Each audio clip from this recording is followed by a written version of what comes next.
刚刚走在这里的时候，发现这个草丛在晃动。我走近一看，这不是上个月咱们放掉的那一只刺猬吗？这白肚子，这不是野生刺猬啊！看一下，野生刺猬是灰色的，这一看就是咱们上次放的那个。只有宠物刺猬，它的肚子才是白色的，太神奇了，居然还可以碰到它。你看它在找东西吃，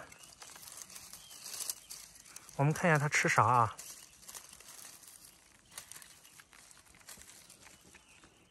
大家看一下这个位置，上一次就是在那边那个山边放掉它的，跑的还是挺远的。这么小个家伙，它居然可以跑这么远。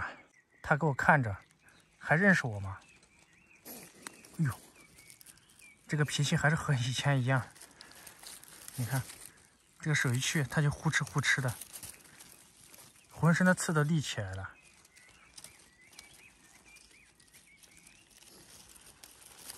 哼，别咬我啊！我可没戴手套的，什么都没有，我还不敢碰它。这个地方离那个养猪场比较近，它可能闻到了那个猪食啊，还有饲料的味道。这家伙也喜欢吃那些东西，所以它才会往这个方向跑。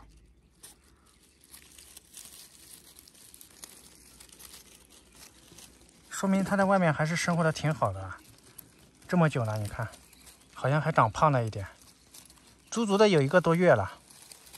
我们看一下它要到哪里去。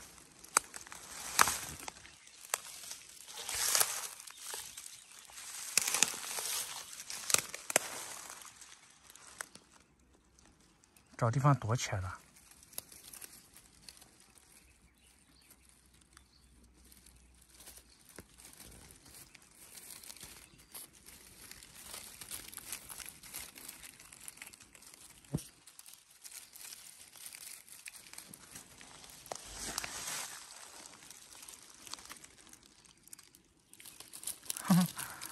好可爱，浑身长满刺，猫之类的，好像也拿它没什么办法，还是挺安全的。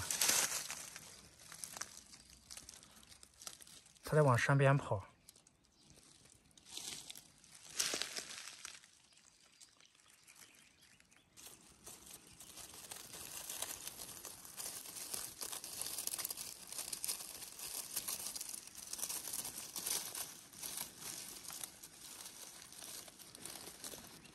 前面的蜘蛛网太多了，弄得满脸都是。它跑了，那个草还在晃动，只能祝它好运了。生存肯定是没有什么问题的。之前还有很多朋友担心它在野外找不到东西吃。哎，那边还在晃动，跑到那里面去了。